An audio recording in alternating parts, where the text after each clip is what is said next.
A gente vem com muitas pautas aí que a gente precisa debater no comitê, e em especial a questão do marco, né, temporal, que é uma pauta que a gente ainda não conseguiu aprofundar um pouco mais, assim, e o espaço é agora para a gente poder dialogar um pouco mais, né, e poder trazer os colegas para além da pauta do marco temporal, a gente poder estar pensando outras iniciativas e estratégias também enquanto comitê gaúcho de assistentes sociais, mas também enquanto categoria profissional, né? E é muito importante a gente poder ter nessa noite, assim, a parceria da Angélica, né, que além de ser uma colega assistente social, também tem toda uma trajetória aí, né, importante que é para a gente poder estar repensando, assim, algumas questões, né, e nos provocando também, né, Angélica, essa noite, para a gente poder pensar como é que a gente vai também trazer os colegas, assim, né, que ou atuam com a pauta, ou em especial, assim, os colegas indígenas, né, então, que tem esse lugar de fala, e hoje o movimento negro, ele tem, né, toda uma organização, assim, historicamente, mas a gente precisa fortalecer mais, né, os colegas para a gente poder estar construindo coletivamente.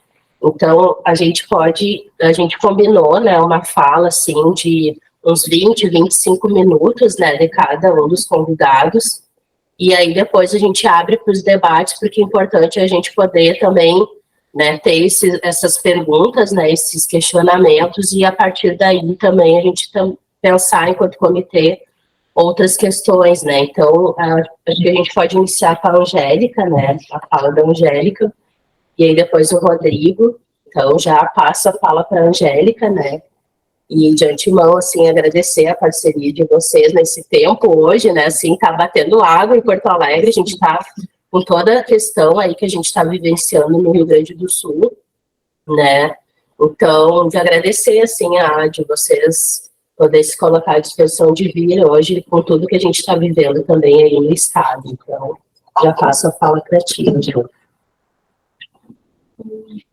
Olá, boa noite, então, a todos, e todos, né, que nos acompanham aí.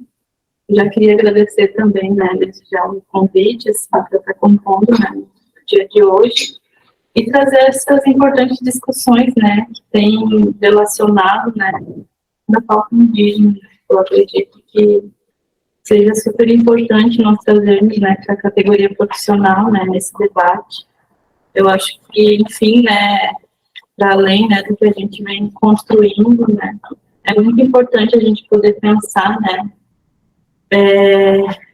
nessa estrutura, né, de sociedade que a gente vem vivenciando e como que os povos indígenas, né, desde tantos anos, né, mais de 500 anos, vêm sendo atacados, né, e o quão importante é trazer no debate, né, todas essas questões. Então, terminando de me apresentar, né, eu sou Angélica, eu sou indígena do povo Caingangue, sou assistente social de formação, né, sou mestre em política social e serviço social também, né, pela URGS, e atualmente eu sou assistente social no programa de proteção a defensores de direitos humanos, comunicadores e ambientalistas do estado, né, do Rio Grande do Sul.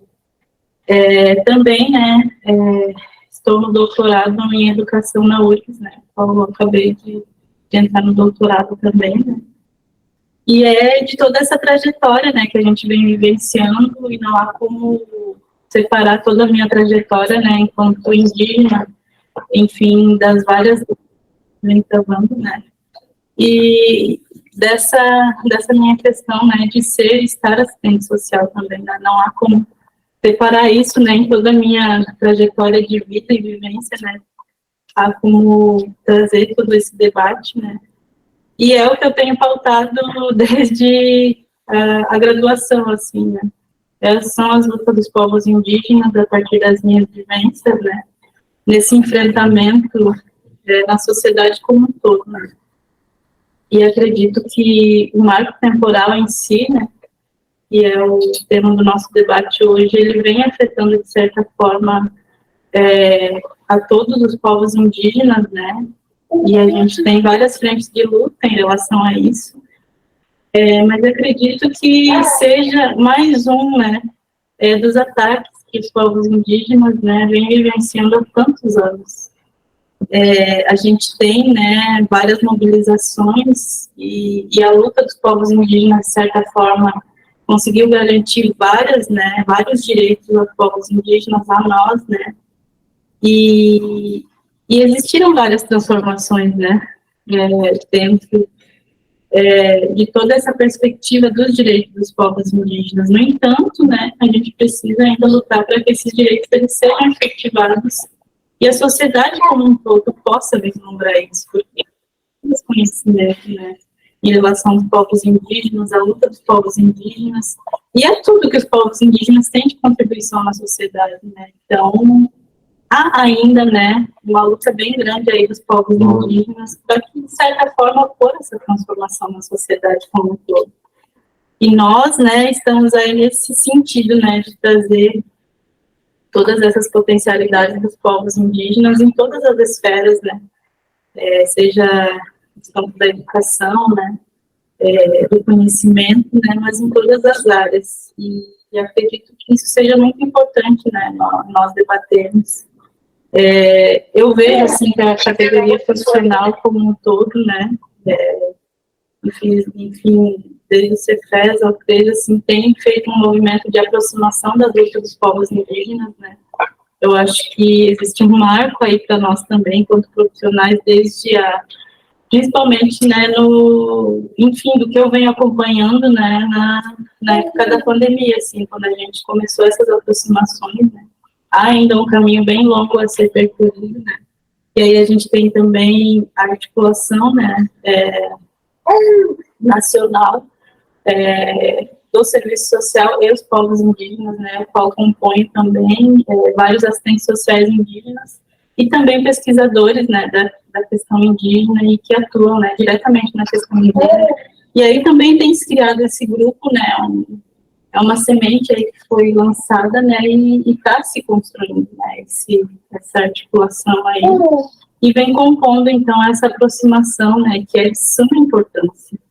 E trazendo para o debate, né, eu acredito que a pauta indígena em si, ela deve ser trazida não somente, né, do campo do conhecimento do serviço social em si, mas para todas as áreas.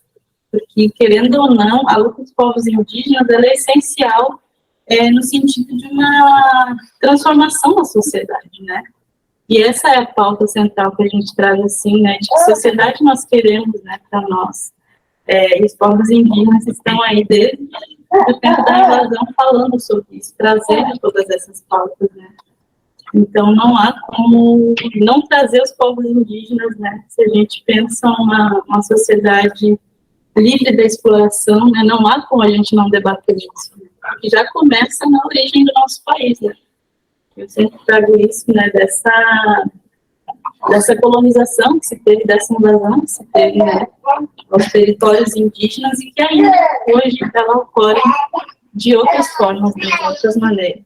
E principalmente, né, falar, assim, da experiência que eu estou tendo, né, mais de um ano aí, né, de proteção a defensora de direitos humanos, né, de trazer esse panorama, né, que a gente vem aí encontrando e vem analisando, né, de que a maioria, né, dos defensores do nosso programa, que é o PPDDH, acompanha, eles são indígenas e quilombolas. É o público ali que tem na sua maioria, e a gente percebe que não é somente no Estado, né, esse dado é um dado, inclusive, a nível nacional. Esse programa que eu estou como assistente social, né, ele atua com defensores de direitos humanos que estão ameaçados, né, ou em risco em decorrência da sua militância. Então, é um panorama que a gente percebe que ainda vem acontecendo, né, com os povos indígenas. Então, são defensores de direitos humanos, militantes, né, que atuam na defesa dos seus direitos e, por causa disso, estão sendo ameaçados. E o que é a centralidade de todo essa ameaça, de todo esse risco ainda que vem acontecendo, né? Que é a questão do conflito por terra, né, por território, que é exatamente, se a gente for ver, né, fazer essa análise, é exatamente o que ocasionou, né, toda a questão de violação de direitos humanos, né, dos povos indígenas, né, que deu-se com a invasão. Do que é a história do Brasil? É a história contada pelo colonizador ou pelos brancos, né? E é uma história que não é contada pelos povos indígenas ou pelos negros ou pelos quilombolas, né? É por essa outra parte da história que, justamente por uma estratégia de apagamento, né, desses povos, conta uma outra história, né? E eu sempre trago isso, assim, né, bem visualmente, assim, na fala, né, dessa invasão e dessa colonização, né.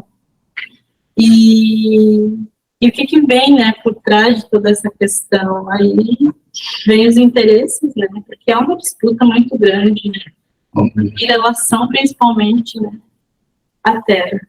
E quando se fala em terra, os povos indígenas, ela tem uma outra perspectiva que não é o da exploração, né, e que vai de contra, né, esses jogos de interesse, né. A gente tem uma outra forma de relação com a terra, com o território, né, e aí existe esse outro lado, né, e que é a exploração. Hoje no Rio Grande do Sul a gente tem nesses territórios iniciar a luta dos defensores indígenas, né, da militância dos povos indígenas, muita questão do arrendamento, por exemplo, né, que é uma outra forma de exploração da terra. E isso é uma das causas mais violadoras, assim, que existem, né. No Rio Grande do Sul, por exemplo, o arrendamento que acontece, o arrendamento é ilegal em terras indígenas. A gente tem terras indígenas no Rio Grande do Sul que são demarcadas, mas ainda assim acontece o arrendamento, que é ilegal. Ele se inicia lá na política indigenista, né? Quando se inicia a política indigenista. Ela se inicia lá com a SPI, que foi o Serviço de Proteção ao Índio, que foi o primeiro órgão, assim, né, que depois ele se transforma na FUNAI, que começou a atuação com os povos indígenas. Era um serviço de proteção, e, na verdade, foi um órgão que violou muito o direito dos povos indígenas. Claro que ao longo do tempo foi se transformando toda essa questão, né, e hoje a gente tem a Fundação Nacional dos Povos Indígenas, e que aos poucos foi também se adequando, né, mas teve muito essa questão, né, então o arrendamento, por exemplo, ele se inicia com o próprio órgão do Estado, né, nas terras indígenas, né, então como é que se percebe tudo isso? E é um rastro da colonização que ficou muito forte ainda para os povos indígenas no Rio Grande do Sul. Então como é que a gente pensa outras perspectivas, né, nessa questão dos direitos humanos dos povos indígenas, né? E aí vem o marco temporal, né? Tudo isso, esse projeto aí, né, do marco temporal, que hoje está em votação, né, e está na centralidade aí da discussão da luta dos povos indígenas, né, a gente já tem até marcado a votação para a semana que vem. E os povos indígenas têm se mobilizado, né, mas é mais uma violação, né, para os povos indígenas. E é legalizar essa violação. Para legalizar essa violação, por que né, toda essa questão aí que entra nessa discussão? Para esses interesses, né? E aí os povos indígenas conseguiram, né, na Constituição Federal, garantir os seus direitos básicos e primordiais, né, que é o reconhecimento das suas diferenças, das suas línguas, das suas crenças, mas também, né, o reconhecimento aos seus territórios indígenas e o direito a esses territórios. Né? E aí o marco temporal vem aí contradizendo tudo isso, né? E, inclusive dando uma outra interpretação, né? Dizendo que os povos indígenas, então, só vão ter direito a esses direitos que estão garantidos na Constituição, somente se eles estivessem, né, ocupando aquele território fisicamente, né, até a data da promulgação da Constituição Federal, né, em 1988. e apaga, né, e coloca no esquecimento toda a história, né, de expulsão e violência que os povos indígenas sofreram em relação aos seus territórios. Eu acredito que uma forma central também em relação a isso, né, que deixa de ver os povos indígenas, é a questão da mobilidade. Os povos indígenas têm muito isso, né, é uma forma de vivência dos povos indígenas que é de estar em mobilidade. Os povos indígenas não são povos que se fixam em determinado território, né, eles têm essa forma de mobilidade de caminhar, andar em vários lugares, né, então também inclusive, né, essa forma dos povos indígenas de vivência, inclusive, foi uma justificativa justamente para colocar, né, a questão do marco temporal em relação à tradicionalidade da terra, né? Então, o que é o tradicional dos povos indígenas? E aí vem todo, né, formas de desentendimento, né, porque desentendem os povos indígenas, inclusive a sua forma de ser no mundo, né? Então, se coloca muito isso, né? E aí fico trazendo, né, e trago essa questão, né, para nós podermos pensarmos e discutir, né, porque, enfim, a nossa categoria profissional tem a ver, né, porque muitas das vezes, né, assistentes sociais trabalham com povos indígenas, né, em várias políticas sociais, né, povos indígenas têm direitos, enfim, educação, assistência social, saúde, né, e os povos indígenas, né, se a gente for ver, já estão por todos os lugares, né, que é a forma de estar dos povos indígenas. E aí tem a ver a questão do território em si, né, e a relação com o marco temporal, né. Ainda, os povos indígenas lutam bastante para poder garantir minimamente o território, né. E a gente tem várias lutas, né, dos povos indígenas que fazem um enfrentamento diretamente em relação a todo esse sistema, né, de opressão e de apagamento, né. E ainda há muito que se fazer em relação aos territórios, principalmente, né. A gente tem ainda muitos territórios indígenas que estão em processo de demarcação há muito tempo, né, e que foram paralisados há muito tempo, né. Hoje, com o novo governo, né, até algumas terras indígenas, né, foram homologadas, né, porque a demarcação das terras indígenas, ela entra em várias fases, né, e aí precisa um processo bem longo, assim, para poder, de fato, demarcar aquela terra indígena e ser reconhecida. E aí a gente tem terras indígenas que estão há muito tempo, né, esperando pela demarcação do território, que iniciaram o estudo, mas que pararam, né.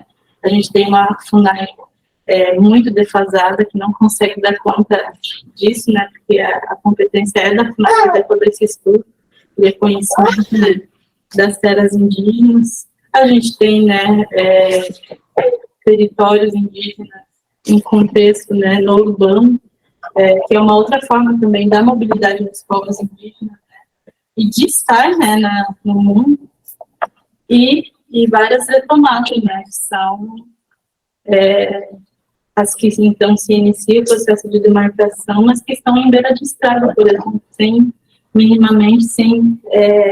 acesso a nenhuma política pública, né, e, enfim, colocados a todo tipo de situações de violências e violações, né. Então, eu sempre trago e sempre faço essa reflexão, né, de que não há como garantir nenhuma política pública, né, se a gente não conseguir garantir o território dos povos indígenas. Eu acredito que o território ele é central, né, o território que vai fazer com que exista uma educação diferenciada, conforme, né, os povos indígenas têm direito. É somente a partir do território, né, que a gente vai conseguir ter acesso a uma saúde diferenciada, a qualquer, né, acesso a alguma política pública vai depender do território. É como se fosse uma transversalidade. Eu acho que se baseia muito nisso, assim, a luta dos povos indígenas, né, é uma transversalidade de tudo isso, né, dessas garantias, é somente a partir desse território, né. E é essa a luta dos povos indígenas,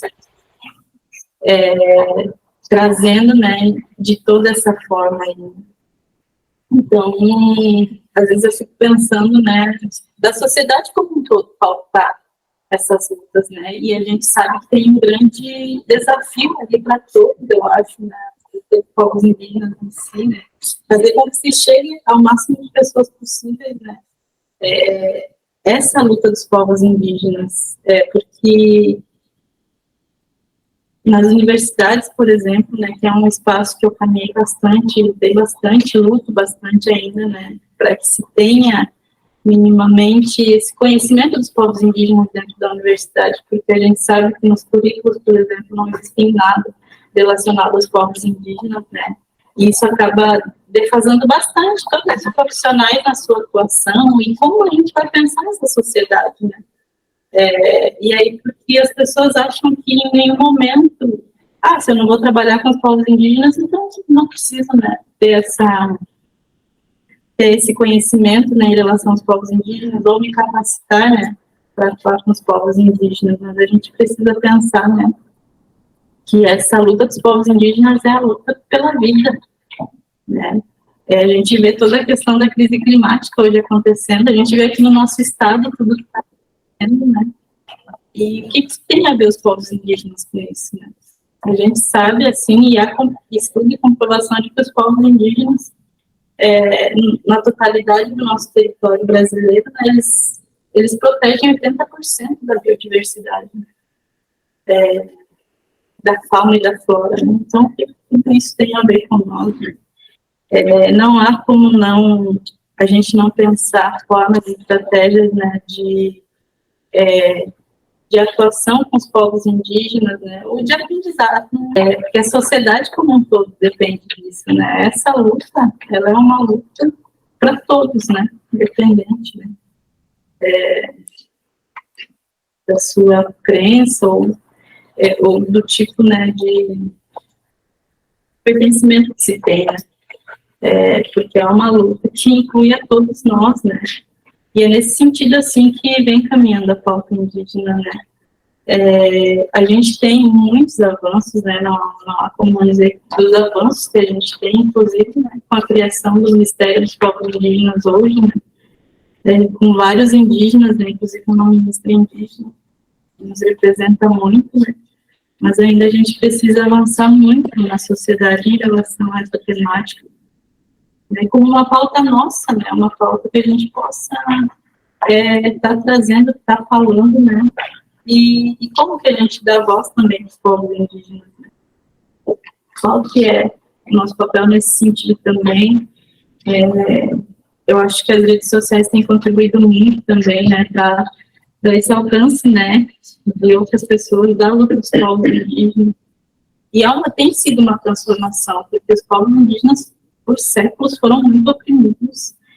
O nosso modo de vida era visto como um modo inferior a todos os outros, né, e a gente vem nessa transformação, vendo muito assim, né, por exemplo, as escolas, nas terras indígenas, elas foram um processo colonizador de colocar no apagamento total os povos indígenas, né, a gente sofreu por processos de assimilação e integracionismo à sociedade nacional como uma forma de apagamento dos povos indígenas. Mas a gente conseguiu resistir a tudo isso, né, e há uma transformação aos poucos, né, mas que eu acredito que na sociedade a gente precisa de muito mais, assim, né, não só, nós somos, não sei quantos por cento da sociedade, mas, enfim, teve o censo realizado esse ano, né, aumenta bastante a população indígena, justamente porque os indígenas que estavam nas cidades também não eram considerados indígenas, hoje há uma outra, né, outra forma de perceber tudo isso, né, e aí acredito que aos poucos, assim, essa luta ela vai tomando força, né, assim, na sociedade como um todo, mas é preciso muito mais, né. Imagina, eu fico pensando, assim, todo o processo de colonização que os povos indígenas tiveram até a Constituição Federal, que foi ali que a gente conseguiu garantir, né, essa nossa diferença, porque antes a gente era visto como um estorvo para a sociedade. Ainda tem muitos lugares lugares que ainda existe esse preconceito, esse racismo, né, que a gente precisa muito transformar, né. São poucos, assim, os espaços que pegam a pauta indígena como uma questão, assim, de luta, né, e de aprendizado, porque em muitos lugares ainda há esse preconceito, esse racismo. Então, a gente precisa aí uma transformação muito forte, assim, né, para deixar no apagamento toda essa história que a gente vivenciou de violação de direitos, né, porque ela ainda segue em outras formas, em outros moldes, né. Então, ainda se precisa muito mais, e eu acredito muito na educação, né, em relação a isso. É por isso que eu sempre falo, principalmente nas universidades, nas nossas formações, né, acho que a gente precisa, de fato, a universidade como um todo, assim, né, precisa, de fato, colocar, né, na sua agenda de que a gente precisa transformar esses currículos, né, a gente precisa colocar a pauta indígena urgente, né, conhecer a história.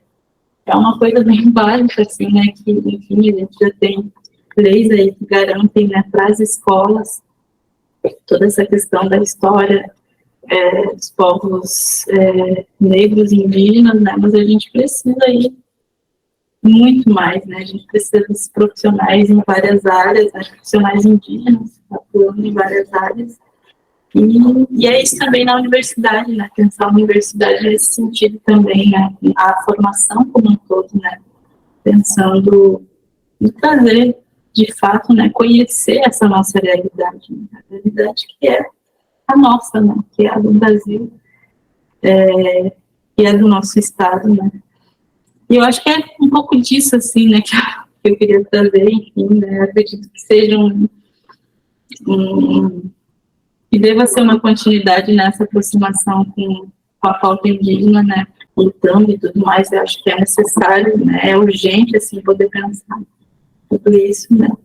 E acredito muito, assim, que essa aproximação que a gente vem fazendo, né, com profissionais, né, e principalmente da nossa categoria, ela é muito necessária, né, justamente pensando, né, essa sociedade que nós queremos, né, essa sociedade livre, né, de toda a exploração, de tudo mais, né, começa aí, né, eu sempre trago, né, que começa com os povos indígenas. Os povos indígenas têm muito a trazer, a nos ensinar, né, e sempre faltando, né, essa questão da complementariedade, né, os Kaingang tem muito isso, enfim, desde crianças a gente aprende, né, que os Kaingang é um povo dual, né, são povos duais, e tem, né, essa perspectiva do Camé e do Caio-Cré, né, a gente é ensinado isso para nós, de que as diferenças, elas vêm para serem somadas, né, nunca serem excluídas ou diminuídas. Então, é nesse sentido que eu acredito nessa sociedade, né, de poder complementar. Ensino muito sobre isso, eu sou suspeita a falar, né, enfim, de toda a minha vivência e trajetória, né, mas é nesse sentido, assim, espero que a gente possa, né, manter essa continuidade, né, dessa aproximação e desse engajamento, né, da nossa categoria como um todo, né, nessa transformação aí que os povos indígenas têm fazendo há tantos anos, né, nessa resistência que eles vêm fazendo há tantos séculos aí. Então, é isso, pela exposição, muito obrigada.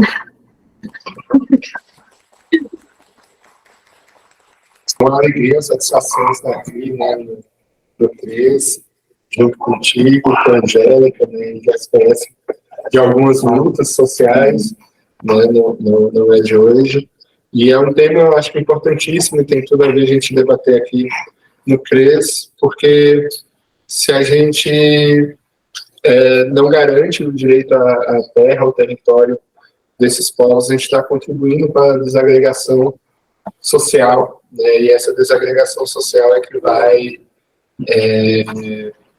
impedir que várias políticas públicas, né, sejam acessadas, que acessem direitos, né, então tem tudo a ver com o trabalho das assistentes sociais nisso, né. Como tu disseste no início, meu nome é Rodrigo, eu estou no ouvidor da Defensoria Pública do Estado do Rio Grande do Sul, que é uma ouvidoria externa, né, foi uma implantação via lei federal, mas tem regulamentação por lei estadual e também normativas internas em relação a isso.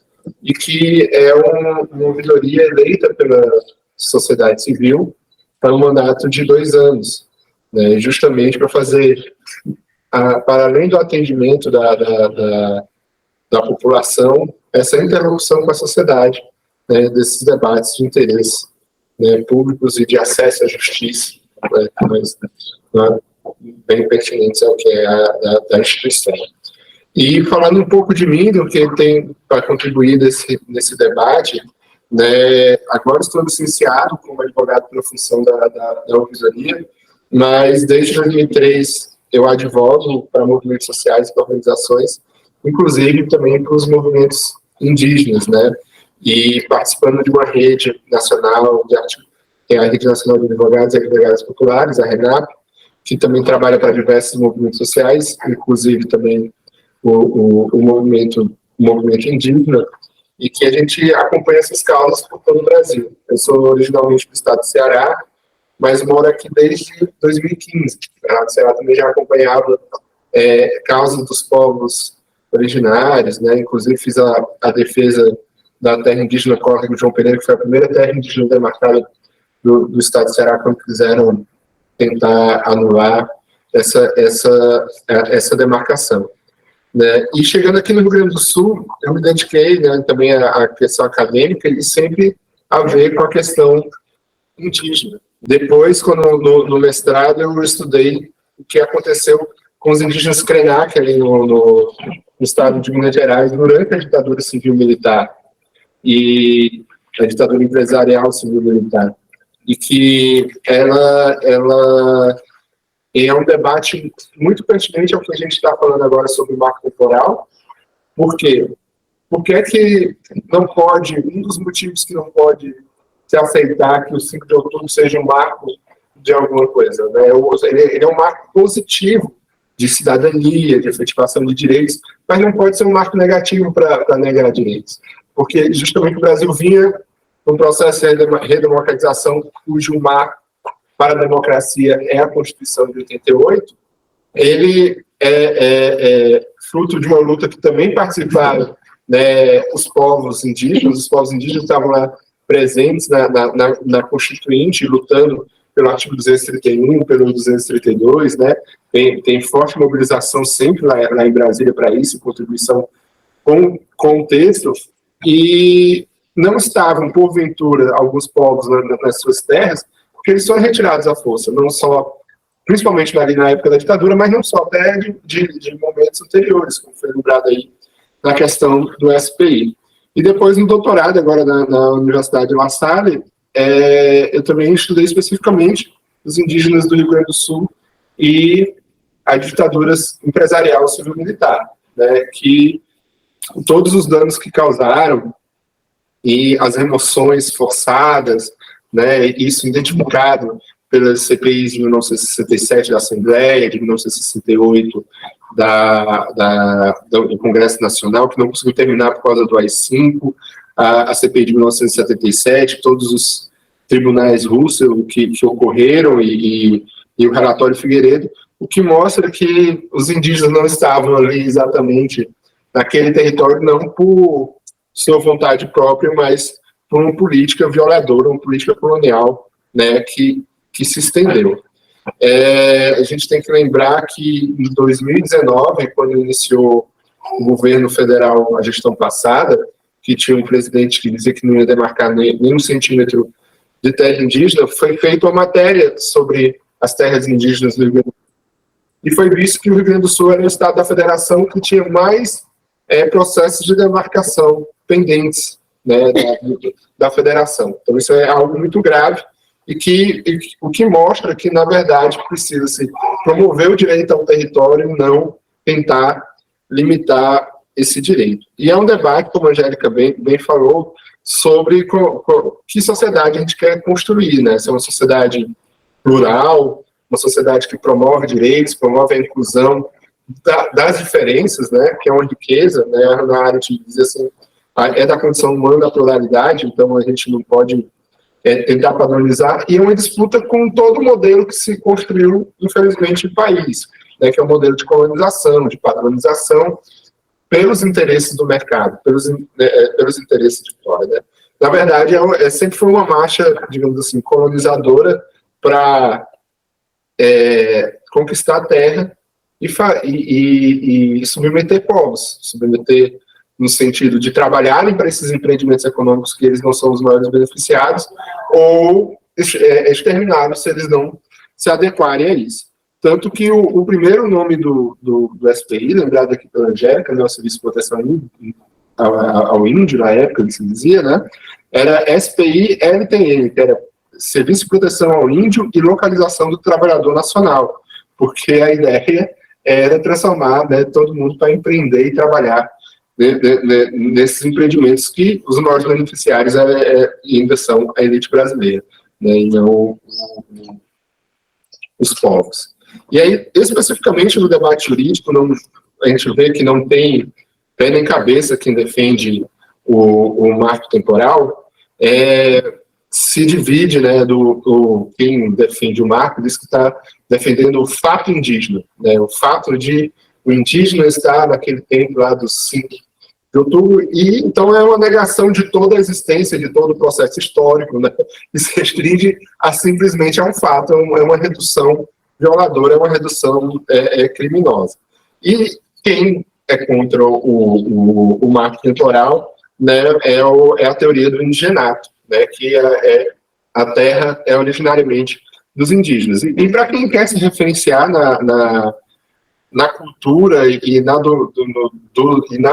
visão histórica do dominador, né, do colonizador, de que violou tantos direitos e continua violando, também nesse referencial histórico, nessa visão, também não tem fundamento. Porque sempre, desde as cartas régias do tempo da colônia, sempre foram reconhecido o direito dos indígenas às suas terras, né? Então não é de hoje, não foi a Constituição de 1988 que reconheceu isso, não é um fato novo que começou a partir de 1988. Né? Em 1850, a Lei de Terras também reconhecia, né, as cismarias, as cessões das terras indígenas, né, aos seus povos.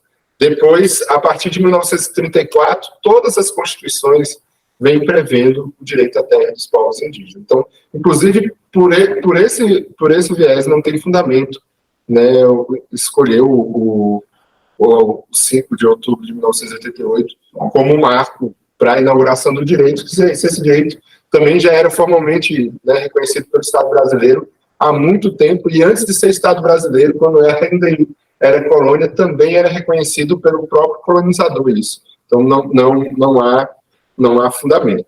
A gente está atualmente para votação em 4-2. Né? O voto do relator é o do Fachin, que, na minha opinião, é o voto mais acertado, né, de negação do marco temporal, de observância do que está posto lá no artigo 231, e de que tem direito a simples benfeitoria de boa-fé. E depois nós tivemos 2 votos, né, dos ministros indicados pelo governo que declaradamente era contra, né, aos povos indígenas e fazia políticas de ação e de omissão que resultaram nisso. Assim, né, todo o Brasil inteiro viu o que aconteceu com os Yanomamis, mas isso no Brasil inteiro, em graus diferentes, foi muito violador esses últimos 4 anos. Então, esses 2 ministros, seguindo a linha de quem indicou, foram a favor do marco temporal, inclusive reproduzindo alguns preconceitos sobre determinadas profissões, sobre o trabalho dos antropólogos, né, negando a tecnicidade do trabalho deles, apontando subjetividades e tudo mais, e de outros profissionais. E depois veio os votos do Alexandre de Moraes, do Zanin e do Barroso, que acertadamente também foram contra o marco temporal. Isso a gente tem que reconhecer. Mas que, do ponto de vista digamos assim, do processo de demarcação, surgiu um problema que a gente precisa, né, apontar. O voto do Alexandre de Moraes coloca a possibilidade de, quando se verificar inviável, pela ocupação já existente, que pode se dar a possibilidade daquele povo querer trocar aquela área dele por outra, então retira toda o conteúdo do que está posto na Constituição, né, desde sempre, que é o reconhecimento da tradicionalidade, que pode trocar simplesmente por outro. E a gente, indo para casos concretos, se a gente perceber como o sistema acontece, de interesses políticos, econômicos, né, às vezes influenciando em processos administrativos no Estado, se a gente tem uma luta social de um determinado povo indígena que está demorando muito a demarcação e está desgastado, de repente, aquela chantagem. Só, mas então vocês não querem trocar essa terra que vocês estão querendo, que na verdade é a terra que tem direito para a tradicionalidade por outra ali mais distante, né, que não vai atrapalhar nossos interesses econômicos. Isso é um risco que vai acontecer. Um outro problema também do voto do Alexandre de Moraes é que ele vincula, quando